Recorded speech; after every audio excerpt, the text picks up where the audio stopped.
Bismillahirrahmanirrahim. Alhamdulillahirabbil alamin wa bihi nasta'inu ala umuri dunya waddin. Shallallahu wassalamu ala asyrafil anbiya wa imamil mursalin wa ala alihi wa sahbihi ajma'in. Rabbi shrah li sadri wa yassir li amri wahlul 'uqdatam min lisani yafqahu qawli. Raditu billahi rabban wa bil islami dinan wa bi Muhammadin nabiyyan wa rasulan. Rabbi zidna ilman nafi'an warzuqna fahman wasi'a amin ya rabbal alamin. Bismillahirrahmanirrahim. Qala al-mu'allif rahimahullah nafa'ana bihi wa bi ulumihi fi kulli darin amin. Babu adabil wudu'i. Babu adabil wudu'i. Bisa ini. Bismillahirrahmanirrahim. Bab ini menerangkan tentang adab-adab wudu. Fa'idha farokta minal istinja, ketika engkau selesai dari istinja, dari cebok, fala tatruk asiwaka, selesai semua, jadi semua tangan sudah dibasuh, tadi sudah dibersihkan semua, maka janganlah meninggalkan siwak. Jadi siwak ini penting.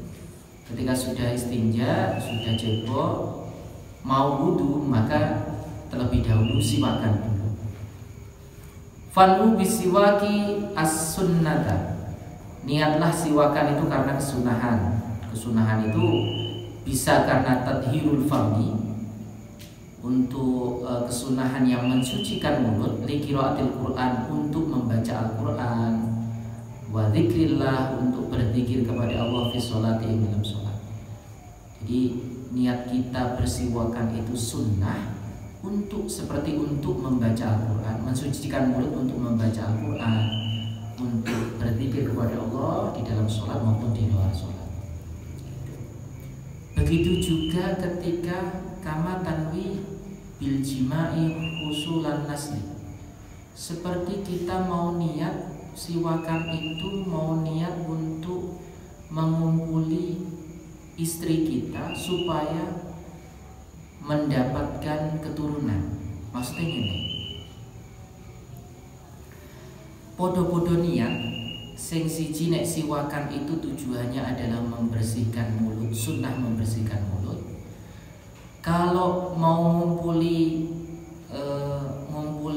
istri, itu niatnya ngumpuli istri itu supaya mendapatkan keturunan. Podo-podo apike. Jadi tujuannya itu supaya mendapatkan keturunan. Dan nikah itu tujuannya untuk mendapatkan keturunan. Orang mek seneng sing pasangannya tok ora, ya untuk keturunan barang. Nek seneng-seneng tok iku jenenge ora nikah. Dunia hanya milik berdua, yang lain kontrak semua. Ya tujuannya itu memang untuk mendapatkan keturunan. Kan Kanjeng Nabi kan sabdai tanakahu tanasalu takatsaru. Fa inni mubahim bikumul umama yaumal qiyamah.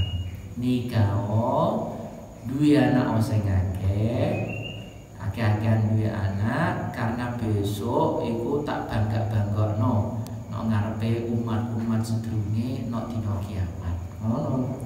Iki lho mati Kanjeng Nabi anake pirang-pirang. Jadi seneng Kanjeng Nabi, niate nikah awake dhewe iku nyenengno Kanjeng Nabi, nggih.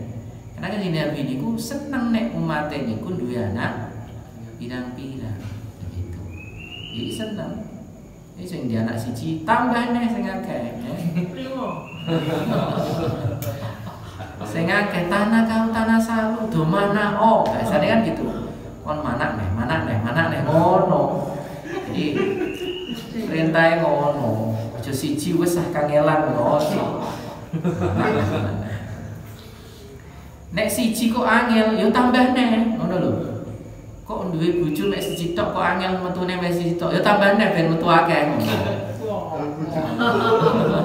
Lho, perintahe kan tanakahu tanasalu. Ngono lho. Jadi tujuannya di bojo akeh supaya duwe keturunan akeh, ngono.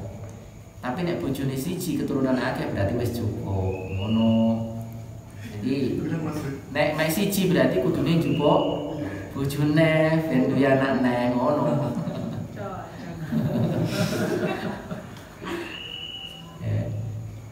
Iki sing sing jomblo-jomblo yang kira geleng-geleng kepala tok.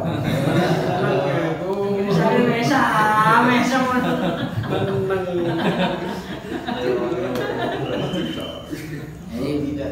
Sing penting niatnya dari sekarang. Aku niat duwe anak akeh. Kula mawon niate niku duwe anak 7. Karena dadi pitulungan gitu. Niate tapi kaya kiai kula niku nek ditakoni nek memperkenalkan diri, ana dosenku, dia seorang kiai memperkenalkan diri ngene. Nama saya A gitu. Saya tidak menyebutkan nama beliau. Nama saya A. Saya sudah punya istri. Istri saya 4. Ngomongin ngono. Rencananya. Muridnya seorang Indonesia. Rencananya. Rencana itu iso meleset atau iso orang. Rencananya. Tapi sampai sekarang belum kewujud, belum keturutan. Jadi tanah kau tanah salu taka salu akan biarkan. Tapi menurut Gus Bahar kan ada yang bermakna kuantitatif, bermakna banyak itu bermakna memang banyak artinya wong akeh. Ana sing kualitatif, secara kualitas itu banyak. Satu tapi kualitasnya apik gitu. Jadi secara kuantitas dia banyak, secara kualitas bagus begitu. Tapi terkadang dimaknani kuantitas itu lebih baik. Kenapa? Karena umat Islam itu inginnya itu lebih banyak secara kuantitas, secara hitungan itu lebih banyak, bukan hanya kualitas saja. Ini maksudnya kanjeng Nabi begitu. Jadi saya dulu nikah mulai dari sekarang mesti berencana. Rencanaku anaknya biro, toh kene lo tinggi. Biasa tinggi lo. 10 rencana nih. Bojone piro?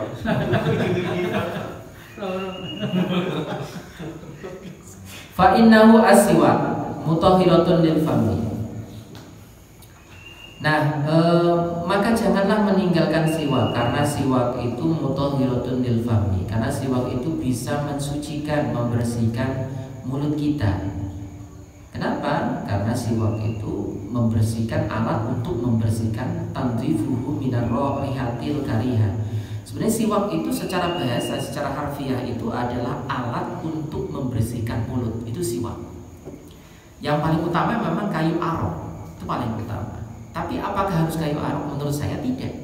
Kenapa? Karena siwak itu kalau secara harfiah, secara bahasa definisinya adalah sesuatu yang bisa untuk membersihkan bau mulut. Itu siwak.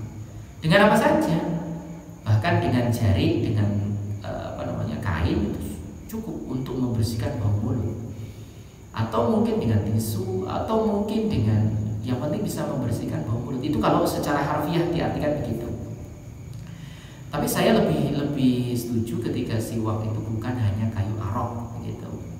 Tapi sesuatu yang mampu untuk membersihkan bau mulut, itu tujuannya. Jadi stressingnya di situ. Sikatan termasuk itu kesunahan siwak. Jadi sikatan itu termasuk kesunahan siwak. Cuma memang yang terbaik itu adalah kita siwakan menggunakan kayu arok. Dia lebih alami, lebih herbal gitu, lebih natural daripada bahan-bahan kimiawi gitu.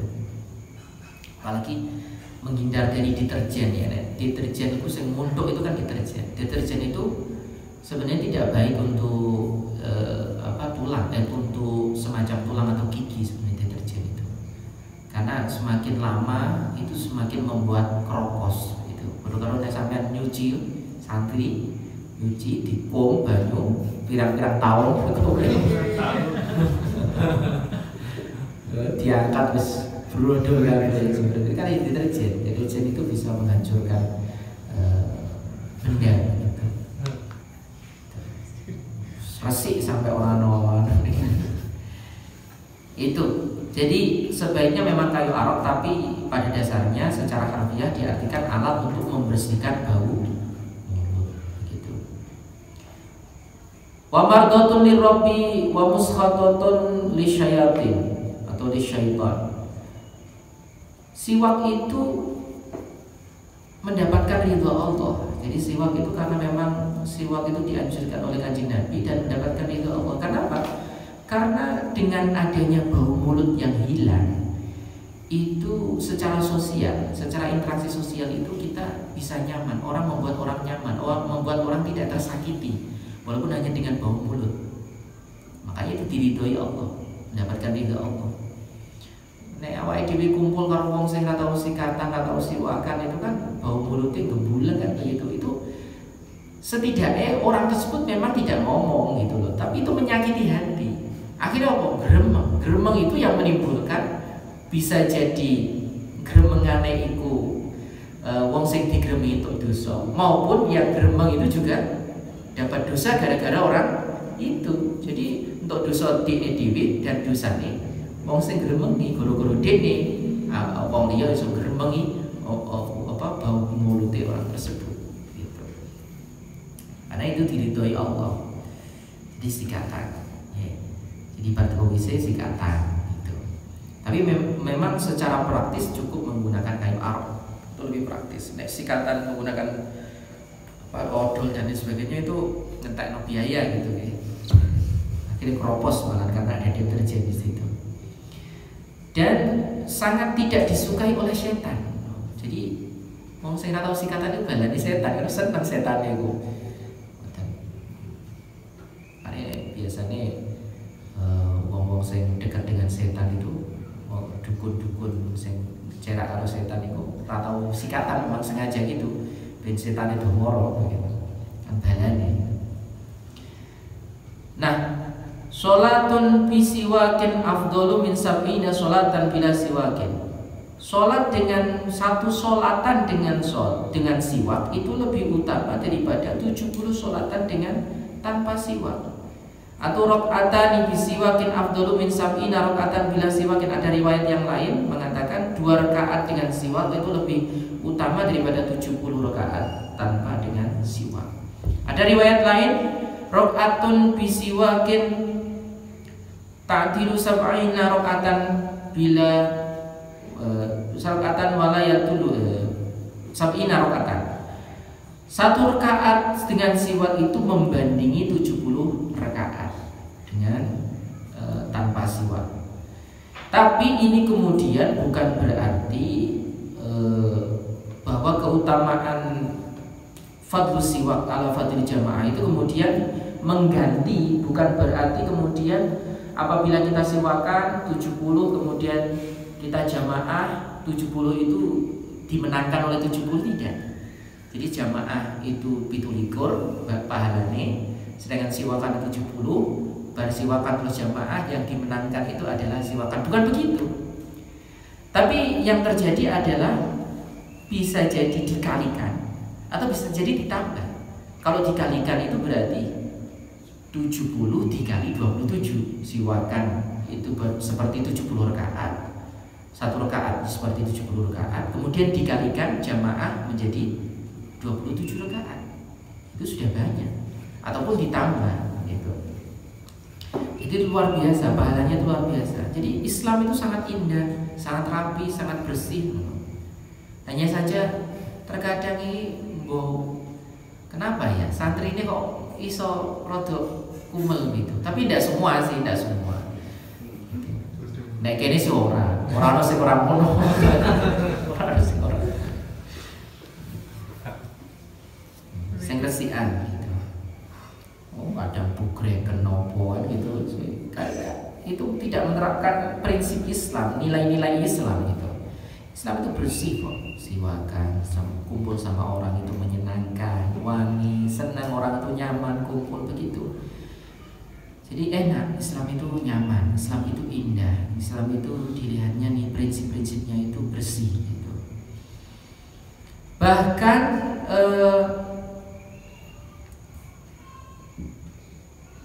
Imam Al-Wanai mengatakan waqad yajibu al-istiyaku limra'atin idza amaraha zawjuha.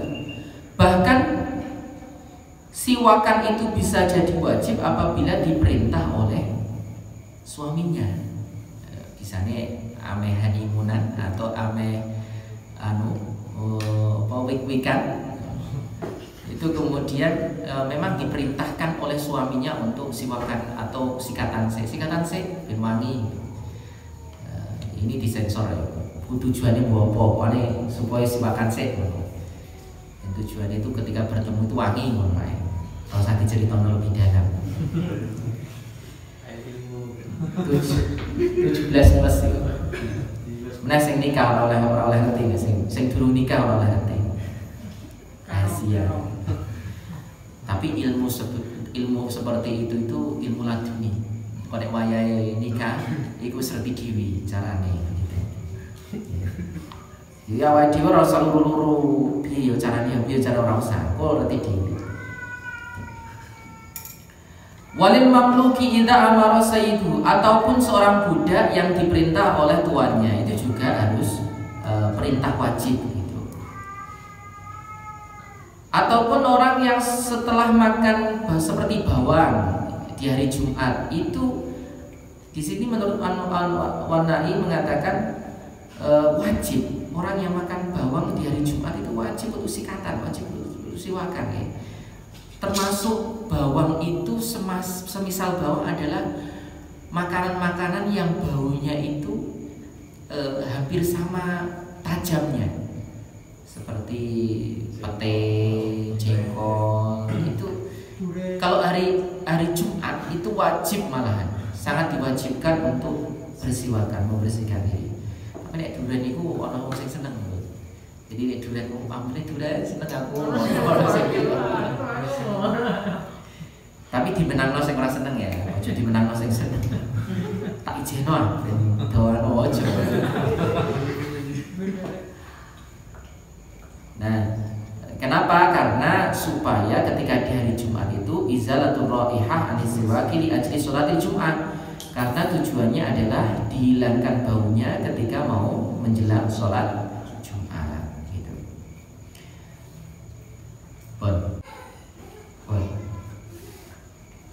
Setelah itu maka duduklah untuk berwudu. Jadi keadaan yang terbaik itu ketika wudu itu sambil duduk, itu keadaan terbaik. Kenapa? Karena memperhatikan, terkadang itu begini, tumpuan kita pada kaki ketika berwudu, apabila jungkruk sambil jungkruk itu terkadang hilang keseimbangan. Tapi kalau sambil duduk itu lebih nyaman, artinya keseimbangan itu lebih tertata. Maka sebaiknya itu seyuknya memang sambil duduk.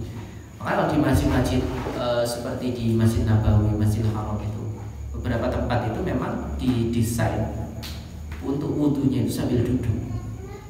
Seperti Masjid Agung Jawa Tengah dan itu memang duduknya itu sambil wudunya sambil duduk. Ada desain itu, tapi juga ada desain yang wudunya itu sambil jongkrok atau sambil berdiri begitu. Kenapa? Orang-orang seperti saya itu susah sambil duduk.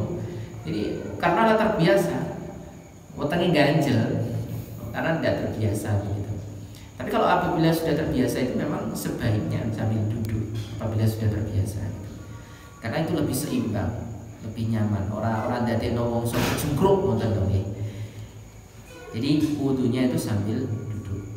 Nah,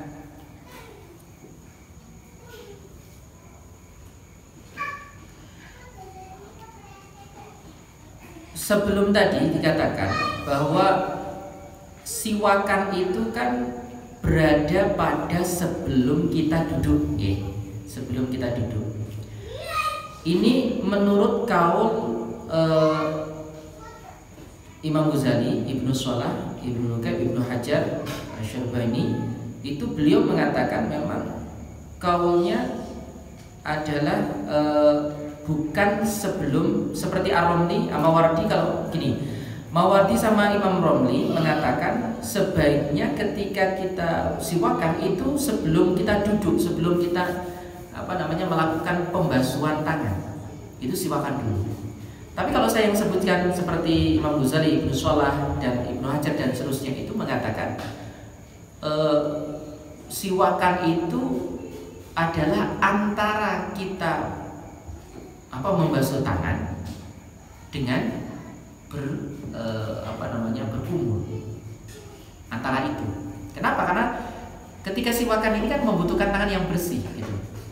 Baru kemudian kalau Imam Ghazali dan Ibnu Shalah dan seterusnya tadi, jadi harus membasuh tangan dulu baru siwakan begitu.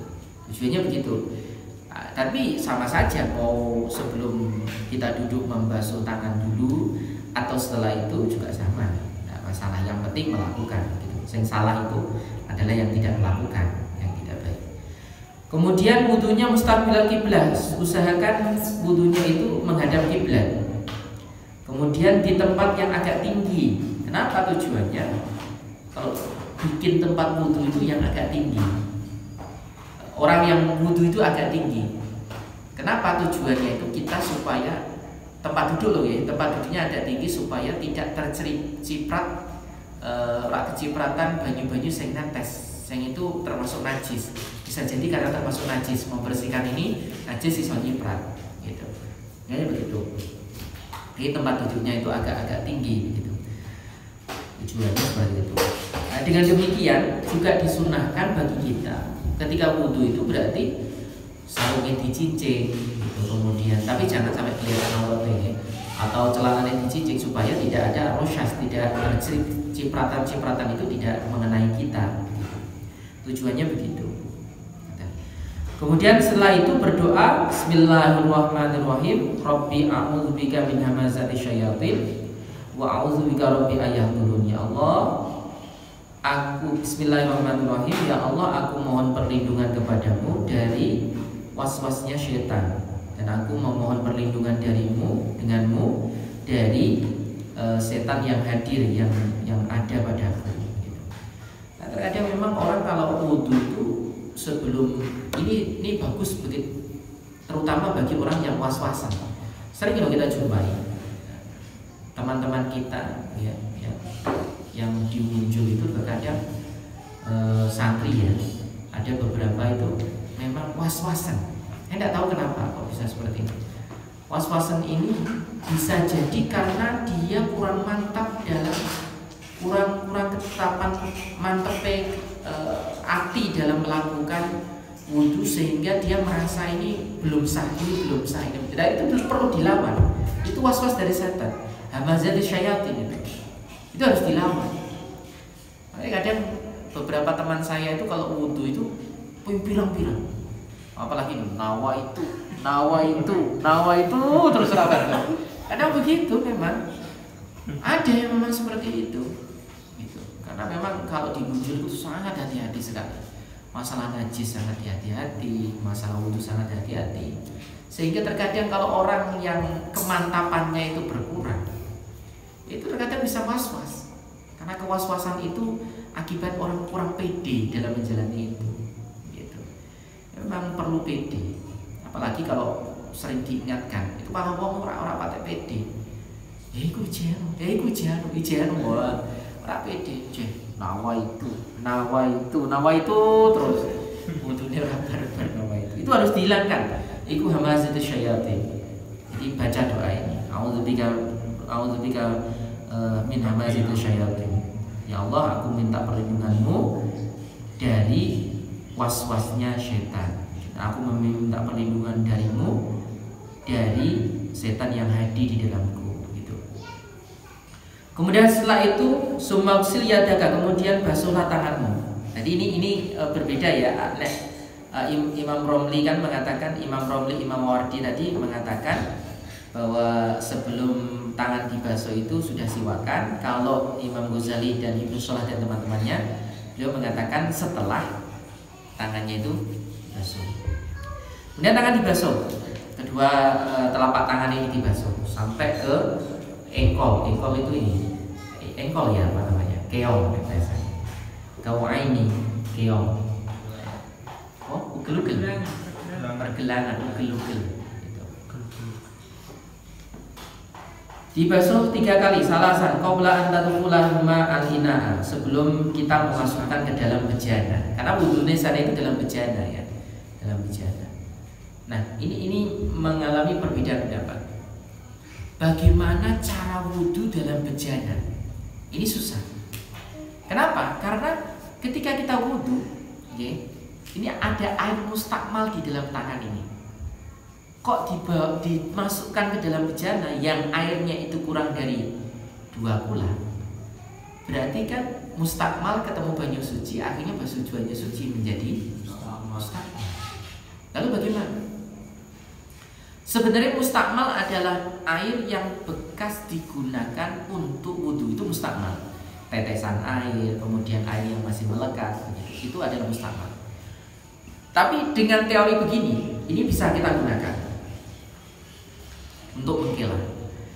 Kita menggunakan air yang di dalam inak, di dalam tempat itu, dengan tangan, dengan cakupan tangan ini dimasukkan ke dalam bejana itu. Tujuannya adalah kita niate ini tempat untuk mencakup atau gini, tempat ceduk. Tujuannya itu ceduk, bukan tangan. Nek tangan mustakmal, ya kan? Nek tangan ada air mustakmal. Jadi ini mustakmal ketemu banyu suci, jadi ini mustakmal. Tapi kalau kita niate adalah ini siwur atau gayung, beda. Jadi bukan tangan, kita niate ini adalah ceduk. Itu beda. Ngaten. Jadi kita bisa menggunakan itu. Tapi ojo sampai tetesan itu, tetesan wajah, misalnya kita ambil tetesan wajah sampai ke sini. Kalau itu kita tidak bisa. Mosok niate ke wajah nyemplung, wong itu tetesan bukan wajah, saya nyemplung gitu. Tetesan itu jadi mustakmal. Tapi kalau tangan yang bekas ini kita niati sebagai tempat untuk nyeduk atau gayu, itu tidak apa-apa.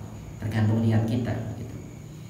Nah, kemudian kita masukkan, kemudian doalah Allahumma inni as'aluka al-yumna wal barakata. Ya Allah, aku mohon kepadamu kebegjaan atau keberuntungan. Aku mohon kepadamu keberuntungan.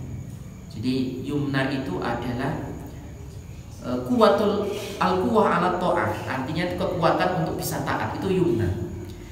Kenapa? Karena tangan kita itu adalah sumber kekuatan kita untuk melakukan ketaatan. Itu dari tangan. Apalagi zaman saiki. Zaman saiki tangan itu adalah sumber kekuatan kita.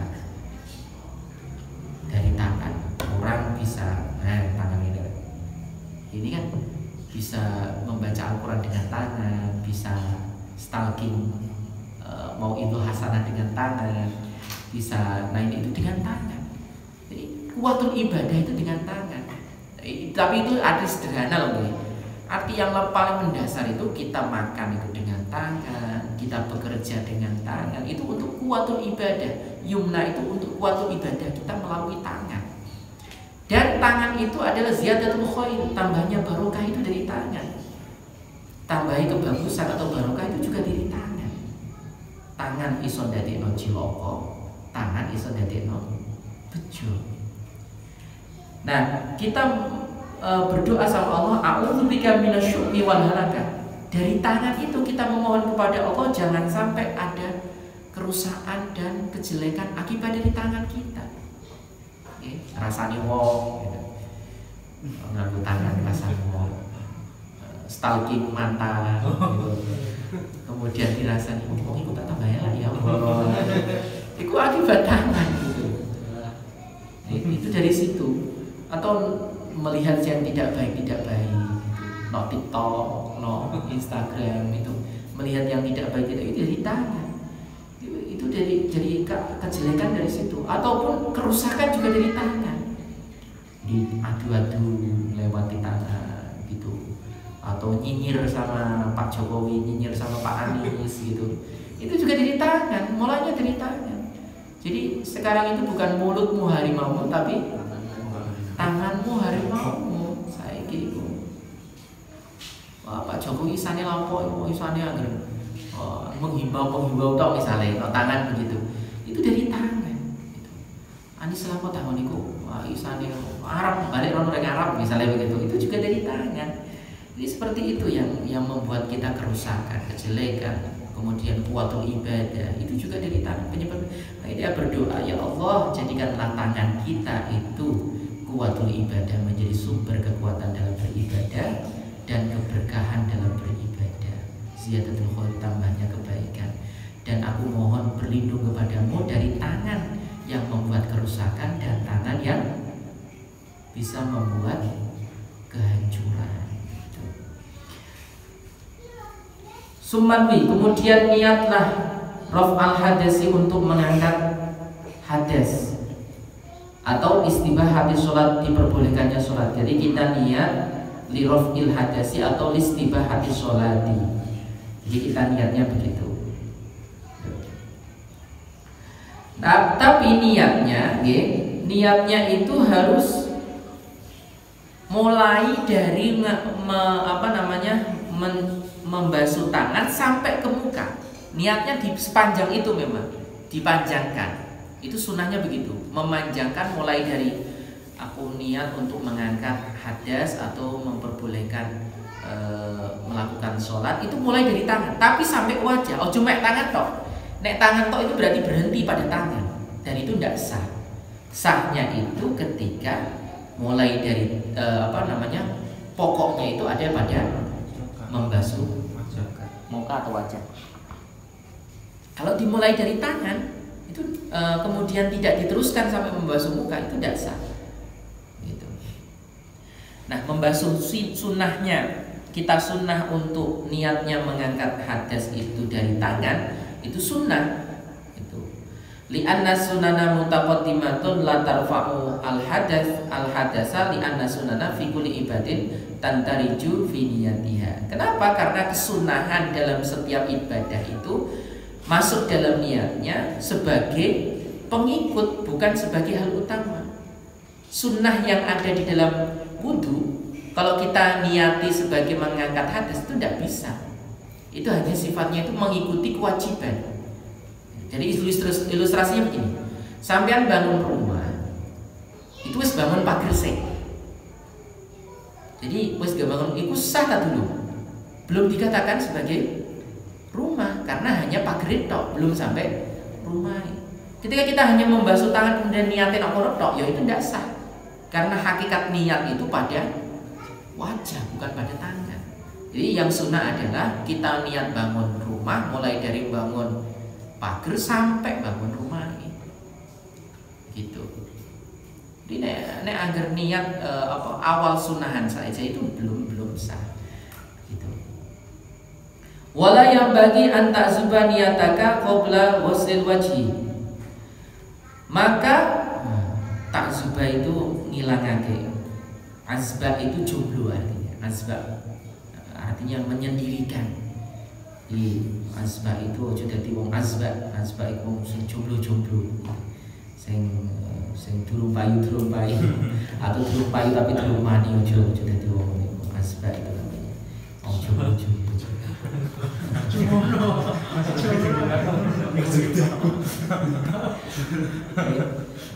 Mulane tanah kamu tanah salu ngenteni opo.